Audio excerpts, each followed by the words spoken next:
নমস্কার, good morning, সুপ্রভাত। আরও একটি নতুন ভিডিওতে আপনাদের সকলকে স্বাগত। আজকে আমরা দেখব ঐতিহাসিক প্রাচীন এক শিব মন্দির, এশিয়ার দ্বিতীয় বৃহত্তম শিব মন্দির। এবার হয়তো আপনাদের জানতে ইচ্ছে করছে যে এই মন্দিরটি কোথায় অবস্থিত। তো অবশ্যই বলবো। তো এই মন্দিরটি হলো নদিয়া জেলার মাঝদিয়াতে, এবং সেই মন্দিরটি শিবনিবাস নামে পরিচিত। যে মন্দিরটিকে কৃষ্ণনগরের রাজা কৃষ্ণচন্দ্র রায় তার নিজের হাতে প্রতিষ্ঠা করেছিলেন। এবং আমরা জেনে নেব এই মন্দিরের অজানা কিছু ইতিহাস। এবার কথা হচ্ছে আমি এখান থেকে যাব কিভাবে। তো আমি সর্বপ্রথম কাশিমবাজার থেকে ভাগীরথী এক্সপ্রেস ধরবো, সেটা ধরে আমি যাব রানাঘাট, এবং রানাঘাট থেকে গেদে লোকাল ধরে আমি মাঝদিয়ার উদ্দেশ্যে রওনা দেবো। এবার বলি সময় এবং ভাড়ার বিষয়টা। তো কাশিমবাজার থেকে মাঝদিয়া পর্যন্ত সময় লাগবে ওই 2.5 থেকে 3.5 ঘন্টা মতন, আর রাস্তা হচ্ছে 148 কিলোমিটার, আর ভাড়া পড়লো আমার 70 টাকা। যেহেতু ভাড়াটা একটু বেশি পড়লো, যেহেতু সর্বপ্রথম আমি কাশিমবাজার থেকে ভাগীরথী এক্সপ্রেসে যাব, তার জন্য ভাড়া একটু বেশি পড়লো। যদি আমি লোকাল ট্রেনে যেতাম তাহলে হয়তো ভাড়াটা একটু কমে হতো।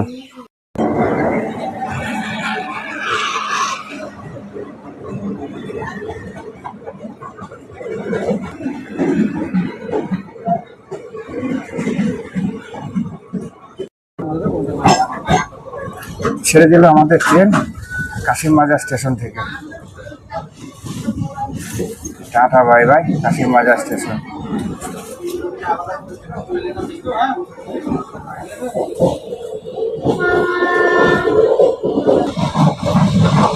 ছেড়ে দিল আমাদের ট্রেন কাশিমবাজার স্টেশন থেকে। তো আজকে ট্রেনে প্রচণ্ড পরিমাণে ভিড়, এখনো পর্যন্ত সিট পাইনি।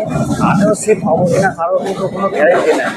আর ভিড়টা আজকে যেহেতু বেশি, কারণটা হলো শনিবার ছিল রবীন্দ্র জয়ন্তী, সেদিন ছুটির দিন ছিল। তারপরে আপনার রবিবার ছিল ছুটির দিন, সেদিন বন্ধ ছিল। আর আজকে সোমবার, ট্রেনে মারাত্মক ভিড়। তো কপাল যদি ভালো হয় তা একটা সিট পাবো, তা না হলে এইভাবে রানাঘাট পর্যন্ত আমাকে দাঁড়িয়ে দাঁড়িয়ে যেতে হবে। তারপর রানাঘাট থেকে মাঝদিয়া পর্যন্ত সেটাও যদি কপাল ভালো হয় তো সিট পেলাম, নাহলে ওটাকেও দাঁড়িয়ে দাঁড়িয়ে যেতে হবে। তো মানুষের জীবনটা তো কষ্টেরই জীবন, এইভাবে চলতে হবে।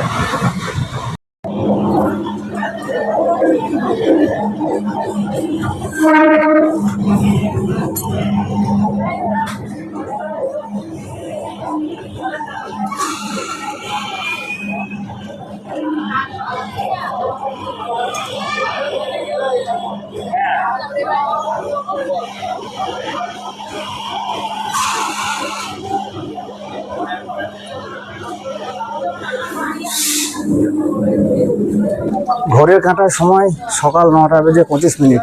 এই মুহূর্তে আমি এসে পৌঁছালাম মাঝদিয়া স্টেশনে। তো একটু সামনে দিয়ে চলে এসেছি, তখন আমাকে স্টেশনের বাইরে যেতে হবে। স্টেশনের বাইরে যাব, তারপর টোটো ধরবো। ধরে স্টেশনের মধ্যে দাদাকে জিজ্ঞাসা করলাম যে মাঝদিয়া স্টেশনের বাইরে কোনটা দিয়ে যাব। তো দাদা আমাকে বলল যে আরেকটু পিছন দিয়ে পিছিয়ে যেতে হবে। মানে আমি তো ছিলাম ট্রেনের সামনের দিকে, তো অনেকটা সামনে আমি চলে এসেছি। তো এখন একটু পিছন দিয়ে পিছিয়ে যাব, সেখান থেকে টোটো ধরবো, দিয়ে মন্দিরের দিকে যাব। এখন আমি চলে এলাম হাঁটতে হাঁটতে একদম স্টেশনের পিছন দিকে। তো আমার মনে হয় ট্রেনের পিছনের দিকে চাপলেই ভালো হতো। এই সামনে যে সাইনবোর্ডটি দেওয়া রয়েছে ওটা দিয়ে নিচেতে নেমে যাবো। এই যে সাইনবোর্ড লেখা রয়েছে মাঝদিয়া, এবার এইটা দিয়ে বাইরে বেরিয়ে যেতে হবে। এইটা দিয়ে বাইরে বেরোচ্ছি। হ্যাঁ, টোটো লেগে আছে, দেখি কি বলছে। তো স্টেশন থেকে বেরিয়ে এসে টোটো আমি একটা করে নিলাম। তো আমি যাবো আপনার ওই বাসের স্যাঁকো দিয়ে, যেহেতু স্যাঁকোর এখন বর্তমানে ভাইরাল স্যাঁকো। তো ওইদিকে যেতে আমার ভাড়া পড়বে 15 টাকা, আর সময় লাগবে মোটামুটি 10 মিনিট। আর যদি ব্রিজ দিয়ে যাওয়া হয় তাহলে কিন্তু ভাড়া পড়বে 25 টাকা। তো আমি ব্রিজ দিয়ে যাব না, আমরা ওই বাসের স্যাঁকো দিয়ে যাব। আমরা এখন পার করছি মাথাভাঙা ব্রিজ। নদীর নাম কি? মাথাভাঙা নদী। আচ্ছা, এ হলো সেই মাথা ভাঙা নদী।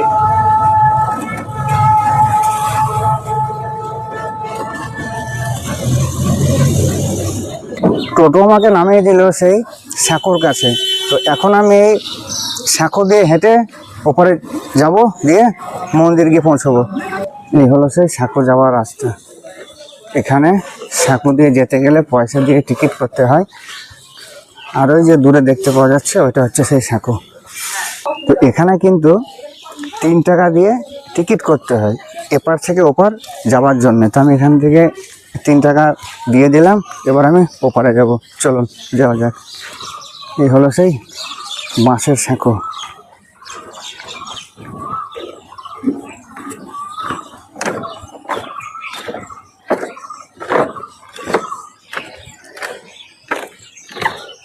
আর এই হচ্ছে সেই চুন্নি নদী। এদিকে নদীতে প্রচুর দাম জমে রয়েছে।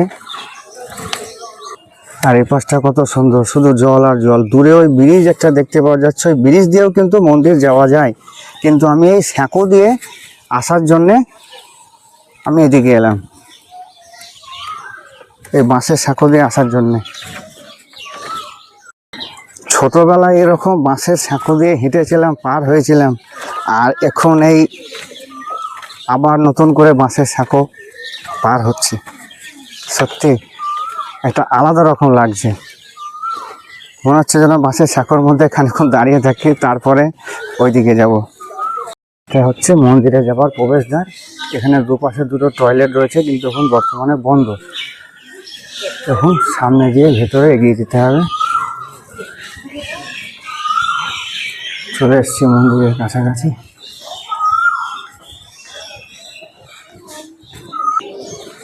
এই হলো সেই শিব মন্দির।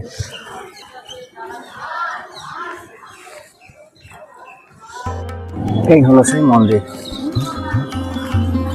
কৃষ্ণনগরের রাজা কৃষ্ণচন্দ্র রায় এই মন্দিরটিকে প্রতিষ্ঠা করেছিলেন। আর এই মন্দিরে যে শিবলিঙ্গটি রয়েছে সেটি এখানে রাজরাজেশ্বর নামে বিরাজিত বা প্রতিষ্ঠিত। আর এই হচ্ছে মন্দিরের প্রবেশদ্বার। ওই মন্দিরে প্রবেশ করি। মন্দিরের দুই পাশে এরকম পুজোর ডালার দোকান রয়েছে, ডান পাশেও রয়েছে এবং বাঁ পাশেও রয়েছে। এরকম নানা রকম ডালা রয়েছে। তার সঙ্গে হাতে বাঁধার জন্যে ধাগা রয়েছে, অনেকে নিয়ে বাঁধতে পারেন।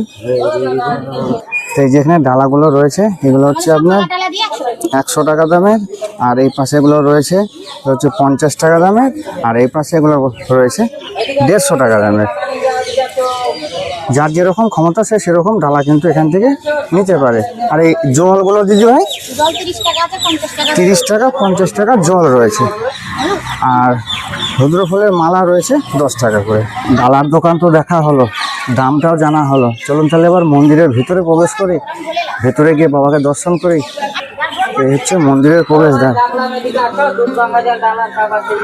হর হর মহাদেব। মদ্যপ অবস্থায় মন্দিরের ভেতরে প্রবেশ নিষেধ।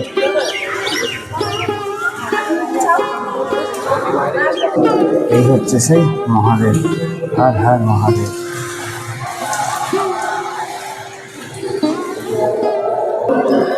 আর এই শিবলিঙ্গ নিচে কিন্তু ছোট ছোট এরকম অসংখ্য শিবলিঙ্গ রয়েছে।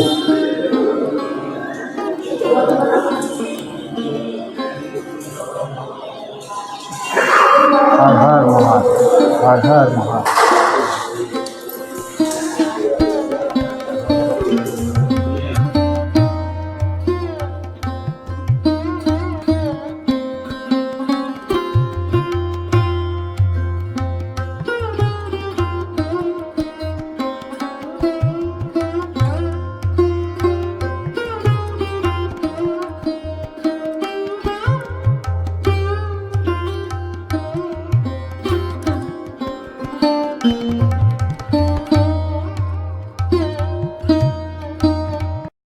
ভেতরে ঢুকে বাবাকে প্রণাম করলাম, এত সুন্দর লাগলো, মন ভরে গেল।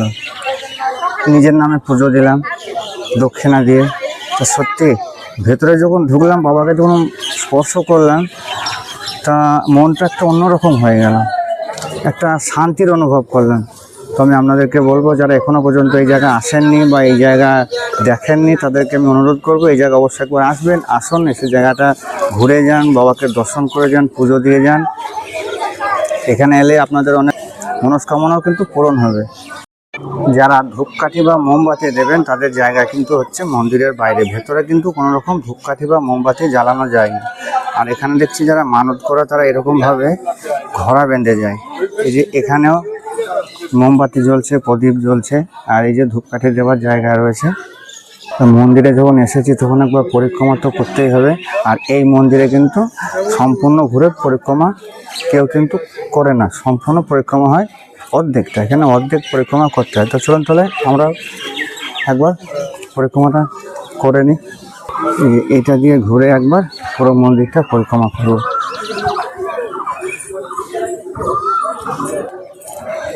এটা দিয়ে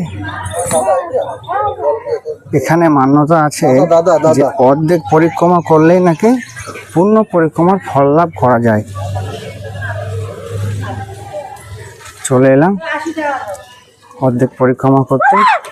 আর আরেকটা জিনিস দেখায়, এই যে বাবার মাথায় যে জল ঢালা হয় বা যে বাবাকে স্নান করানো হয়, সেই স্নান জল কিন্তু এইটা দিয়ে বেরিয়ে আসে। তার জন্য এটাকে পার হতে নেই, তার জন্য বলে অর্ধ পরিক্রমা করতে, কারণ অর্ধ পরিক্রমা করলে পূর্ণ পরিক্রমার ফল লাভ করা যায়। আর এখানে যে মহাদেব বিরাজ করছেন তিনি কিন্তু রাজেশ্বর নামে এই মন্দিরে বিরাজমান। মহাদেবের উচ্চতা হচ্ছে 9 ফুট। মন্দিরের চতুর্দিকে যে থামগুলো দেখতে পাওয়া যাচ্ছে, এই যে পিলারগুলো, এরকম কিন্তু গোটা মন্দিরে মোট 8খানা পিলার রয়েছে। তো চলুন আমি একবার আপনাদেরকে নিচে থেকে দেখিয়ে দিই। এই যে চলে এলাম আমি এখন মন্দিরের নিচে। এই যে থামগুলো দেখতে পাওয়া যাচ্ছে, এরকম কিন্তু চতুর্দিকে 8খানা থাম রয়েছে বা 8খানা পিলার রয়েছে। এই সেই মন্দির, যে মন্দিরকে রাজা কৃষ্ণচন্দ্র রায় প্রতিষ্ঠা করেছিলেন। আর এই মন্দিরের উচ্চতা হচ্ছে 120 ফুট। আমাদের তো রাজেশ্বর মন্দির দেখা হলো, মহাদেবকে দর্শন করা হলো। এছাড়াও এর অপর পাশে আরও একটি মন্দির রয়েছে যেখানে মহাদেব বিরাজ করছেন রাজেশ্বর নামে। তো চলুন এবার আমরা সেই অপর মন্দিরটিকে দর্শন করি।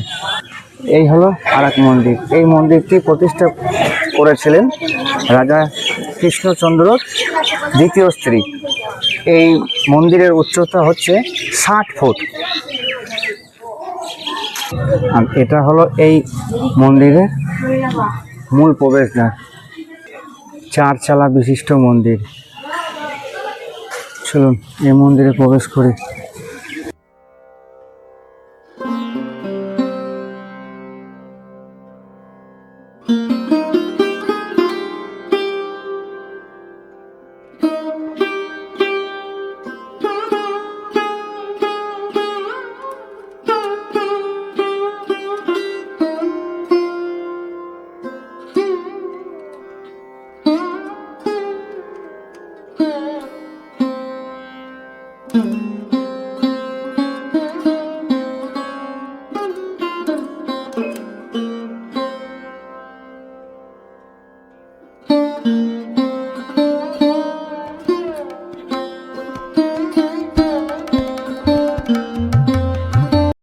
মহাদেবকে দর্শন করা হলো, প্রণাম করা হলো। সত্যি জায়গাটা অতি সুন্দর, অতি ভালো লাগলো। আর আরেকটা কথা বলি, এখানে যে দুটো মন্দিরে দুটো শিবলিঙ্গ রয়েছে, দুটোই কিন্তু কষ্টি পাথরের দ্বারা নির্মিত। আর এই মন্দিরে রাজেশ্বর মন্দিরে যে মহাদেব রয়েছেন, এনার উচ্চতা হচ্ছে 7 ফুট। আর এই মন্দিরের উচ্চতা হচ্ছে 60 ফুট। আর এই রাজেশ্বর মন্দিরে যারা পুজো দেবেন তাদেরকে কিন্তু এইভাবে এইটা দিয়ে আসতে হবে। আর এই যে এভাবে এরকম লাইন রয়েছে, এভাবে লাইন দিয়ে মন্দিরের ভিতরে প্রবেশ করে ভিতরে পুজো দিয়ে বেরিয়ে আসতে হবে। এটা হচ্ছে মন্দিরে পুজো দেওয়ার লাইন। আর এদিক থেকে দেখতে মন্দিরটি কত সুন্দর লাগছে। তবে এই মন্দিরে কিন্তু দূর দূরান্ত থেকে অনেক ভক্ত আসেন পুজো দিতে, বা যারা হয়তো 4 চাকা গাড়ি নিয়ে আসবেন তাদের জন্যও কিন্তু এখানে পার্কিংয়েরও সুন্দর ব্যবস্থা রয়েছে। অবশ্য আমার পিছনে দেখতে পাচ্ছেন গাড়ি অলরেডি লেগে রয়েছে। এরকম যারা বাইরে থেকে আসে তারা কিন্তু 4 চাকা গাড়ি নিয়ে আসে, এইভাবে এখানে পার্কিং করেন, দিয়ে কিন্তু বাবার পুজো দেন। আমাদের রাজরাজেশ্বর মন্দির দেখা হলো, রাগেশ্বর মন্দির দেখা হলো। এছাড়াও কিন্তু এখানে আরও একটি মন্দির রয়েছে, যেটি হচ্ছে রাম সীতার মন্দির। তো এবার আমরা যাব সেই রাম সীতার মন্দিরে, ভগবান শ্রী রামচন্দ্রকে একবার দর্শন করতে। তো চলুন একবার রাম সীতার মন্দিরের দিকে যাই, প্রভু শ্রীরামকে একবার দর্শন করে আসি। এই হচ্ছে সেই রাম সীতা মন্দির।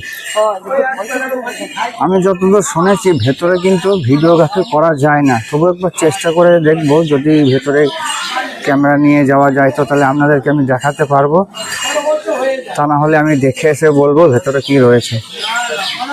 তো এইটি হলো প্রবেশদ্বার। চলুন একবার যাই, প্রভু শ্রীরামকে দর্শন করে আসি।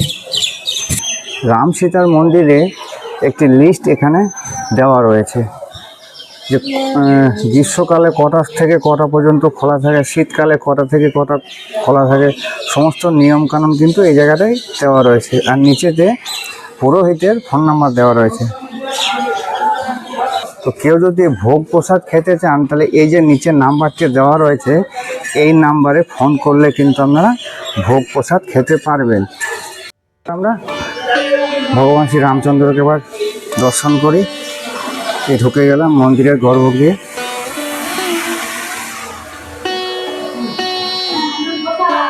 এই যে একদম কষ্টি পাথরের দ্বারা নির্মিত প্রভু শ্রীরাম, সীতা মাতা, তারপর দূরে রয়েছেন বজরংবলী, আর ছোট ছোট অনেক শিবলিঙ্গ রয়েছে, গোপাল রয়েছে, নিচেতে ছোট ছোট অনেক গোপাল আছে। জয় শ্রীরাম, জয় শ্রীরাম, জয় জয় রাম। মহাদেবকে দর্শন করলাম, সীতা মাতাকে দর্শন করলাম, প্রভু শ্রীরামকে দর্শন করলাম। তবে আমি যতদূর শুনেছি এই রাম সীতা মন্দিরে কিন্তু কোনো রকম কোনো ভিডিও করা যায় না, কোনো রকম কোনো ছবি তোলা যায় না। তবে আমি এখানে যিনি পুরোহিত মশাই রয়েছেন ওনার কাছ থেকে আমি পারমিশন নিয়ে, অনুমতি নিয়ে তবেই কিন্তু মন্দিরের ভেতর থেকে আমি ছবি তুলতে পেরেছি। তবে আপনাদেরকেও বলবো, আপনারা যখন এখানে আসবেন প্রভু শ্রীরামকে দর্শন করবেন, কিন্তু ছবি তোলবার আগে যেন অবশ্যই অনুমতি নেবেন, তবেই ছবি তোলার চেষ্টা করবেন। এখানে সারা বছরের মধ্যে সবথেকে বড় উৎসব হচ্ছে ভীম একাদশী, তারপরে হচ্ছে শিবরাত্রি, তারপরে যে রাম মন্দির দর্শন করলাম সেখানে হয় রাম নবমী। আর এই শ্রাবণ মাসে যে কটা সোমবার পরে সে প্রত্যেকটা সোমবারে কিন্তু জল ঢালার এখানে প্রচণ্ড পরিমাণে ভিড় হয়। আর নবদ্বীপ থেকে কিন্তু প্রচুর ভক্ত আসে বাঁকে করে জল নিয়ে এখানে বাবার মাথায় এসে জল ঢালে। আর ভীম একাদশীতে প্রায় কম বেশি 1 মাসের কাছাকাছি কিন্তু এখানে বিরাট উৎসব হয় এবং এখানে মেলাও বসে। শিবনিবাস পুণ্যার্থী প্রতীক্ষালয়, এখানে ভক্তদের জন্য থাকার জায়গা রয়েছে। আর এপাশে রয়েছে পুলিশ ক্যাম্প, যাতে এখানে কোনো রকম কারো কোনো অসুবিধা না হয় তার জন্য। শব্দ দেখা হলো, ঘোরা হলো, জানা হলো। তো এই জায়গাটির নাম শিবনিবাস কেন? তো এই জায়গাতে শোনা যায় রাজা কৃষ্ণচন্দ্র এক সময় 100টি শিবলিঙ্গ প্রতিষ্ঠা করেছিল, 100টি বা 108টি যাই হোক এরকম। তবে শোনা যায় নাকি সবই একরকম প্রায় ধ্বংস হয়ে গেছে। তো দাঁড়িয়ে রয়েছে এই দুটো মন্দির। আর এই যে আমরা রাজরাজেশ্বর মন্দিরকে দর্শন করলাম, এটিকে কিন্তু এক কথায় বলা যায় যে বাংলায় দ্বিতীয় কাশী। এবার হয়তো বলবেন বাংলায় দ্বিতীয় কাশী বলা হচ্ছে কীরকম? কারণ হচ্ছে এখানে যখন মহাদেবকে প্রতিষ্ঠা করা হয়েছিল তখন কাশী বিশ্বনাথ থেকে বড় বড় পণ্ডিতদেরকে এবং বড় বড় পুরোহিতদেরকে এখানে নিয়ে আসা হয়েছিল এবং কাশীর নিয়মকানুন মেনে, নিয়মকানুন অনুযায়ী এখানে কিন্তু পুজো অর্চনা, হোম যজ্ঞ সব কিছু করে এখানে বাবাকে প্রতিষ্ঠা করা হয়েছিল, তার জন্য এটাকে কিন্তু দ্বিতীয় কাশী হিসাবেও গণ্য করা হয়। আর এখানে রাজেশ্বর মহাদেবকে স্থানীয়রা কিন্তু বুড়ো শিব বলেও ডেকে থাকেন। শিবনিবাস বলতে আমরা বুঝি শিব অর্থাৎ দেবাদিদেব মহাদেব, আর নিবাস কথার অর্থ হলো তার বাসস্থান। তো আমরা কিন্তু অনেকেই জানি যে দেবাদিদেব মহাদেব কৈলাস পর্বতে বিরাজ করেন, কৈলাস পর্বত হচ্ছে তার বাসস্থান। তো এইখানে রাজা কৃষ্ণচন্দ্র রায় মহাদেবকে এখানে প্রতিষ্ঠা করেছিলেন বলে তিনি এই স্থানটির নাম দিয়েছিলেন মাসদিয়া শিবনিবাস। এবার আমরা জানবো এই স্থানের বা এই শিবনিবাসের ছোট্ট কিছু ইতিহাস। শোনা যায় রাজা কৃষ্ণচন্দ্র রায় একবার হরিণ শিকার করতে এই স্থানে এসেছিলেন। তো সেই সময় এসে এই জায়গাটি রাজামশাইয়ের খুবই পছন্দ হয়, এরকম নদীর ধারে এত সুন্দর একটি জায়গা। তো তিনি কিন্তু এখানে তখন তার রাজধানী স্থাপন করার জন্যে মনস্থির করেন। তো সেই সময় এখানে নুসরত খাঁ নামে একজন নামকরা দস্যু কিন্তু বাস করত। তো এই রাজামশাই তখন ওই দস্যুটিকে কিন্তু দমন করেছিলেন বা ওকে যুদ্ধে পরাজিত করেছিলেন। তো একদিন রাজামশাই এই পাশে যে চূর্ণী নদী রয়েছে এই নদীতে স্নান করতে গিয়েছিলেন। তো সেই সময় একটি রুই মাছ, বড় রুই মাছ তার কাছে এসে পড়েছিল, এবং তো রাজামশাইয়ের এক আত্মীয় বলেছিল যে এই স্থানে রাজামশাইয়ের বসবাস করা অত্যন্ত শুভ হবে এবং মঙ্গল হবে। তো তখন তিনি এইখানে তার বাসস্থান স্থাপন করেন বা রাজধানী স্থাপন করেন। বর্গী হামলার আক্রমণের হাত থেকে রেহাই পাওয়ার জন্য উনি এরকম নিরিবিলিতে একটি জায়গা কিন্তু খুঁজছিলেন। তো তারপর থেকে এইখানে তিনি শিবলিঙ্গ স্থাপন করেন, মন্দির প্রতিষ্ঠা করেন, তারপরে এখানে তিনি বসবাসও শুরু করেন। তো আমার যেটুকু জানা ছিল আমি যতদূর পারলাম আপনাদেরকে বুঝিয়ে বলার চেষ্টা করলাম। তা যদি কোনো ভুল বলে থাকি বা যদি কোনো জায়গায় কোনো রকম কোনো কিছু ভুল হয়ে থাকে তো আমাকে ক্ষমা করে দেবেন, বা আপনাদের যদি কিছু জানা থাকে সেইগুলো কমেন্ট বক্সে কমেন্ট করে কিন্তু জানাতে ভুলবেন না। তাহলে কি হবে, আমার যেটুকু ভুল হয়েছে সেটুকু আমার জানা হবে। খাবার জন্য এরকম ডাবও পাওয়া যায়। এই ডাবগুলোর দাম হচ্ছে 60 টাকা করে বড়গুলো, আর ছোটোগুলোর দাম হচ্ছে 50 টাকা করে। আর এই পাশে পাওয়া যায় এরকম আখের রস। তো এই দাদার কাছে আমি 1 গ্লাস আখের রসের অর্ডার দিয়েছি। তো আমি এখন আপাতত আখের রসটা খাবো, সেই গলাটা ঠান্ডা করবো। আখের রসটা বেশ ভালো। এই সকালবেলায় বাড়ি থেকে বেরিয়েছিলাম, আর খাওয়ার মধ্যে বাস স্ট্যান্ডে এসে মানে আমার শহর কান্দি বাস স্ট্যান্ডে এসে চা খেয়েছিলাম। আর চা খাওয়ার পরে তারপরে আবার কাশিমবাজার স্টেশনে এসে চা খেয়েছি, তারপর তো আর কিছুই খাওয়া হয়নি। যাক সময় পাইনি, ট্রেন থেকে নেমে আবার ট্রেনে উঠতে হয়েছিল। ওখানে মন্দির ঘুরলাম, ঘোরার পরে 1 গ্লাস আখের রস নিলাম দাদার কাছ থেকে, দাম পড়লো 20 টাকা। তো আপনারা যখন এই মন্দির ঘুরতে আসবেন এই দাদার কাছ থেকে কিন্তু আখের রস নিয়ে খেতে পারেন, ভালো লাগবে। তো আমাদের এখানে মন্দির চত্বর দেখা হলো, ঘোরা হলো।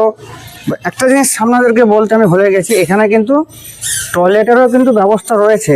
যাক সে জায়গাটা আমি আপনাদেরকে দেখালাম না, আপনারা যখন এখানে ঘুরতে আসবেন তখন জিজ্ঞাসা করবেন, দেখিয়ে দেবে। তো যাক, মন্দির ছাড়া এখানে যদি আর কিছু দেখার থাকে সেদিকে দেখব, দেখে আমি আমার এই ভিডিওটি শেষ করব।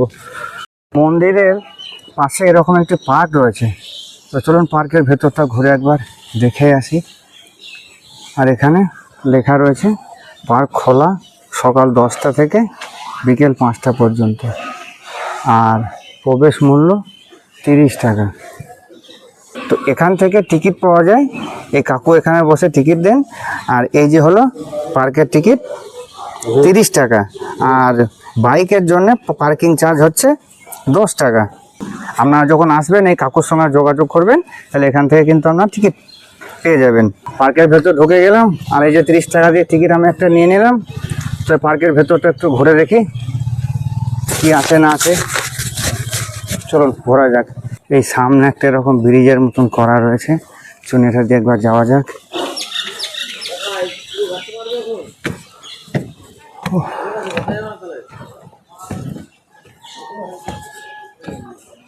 আর এই যে এখানে একটা ঝর্ণা বানানো রয়েছে, কিন্তু এখন বন্ধ আছে।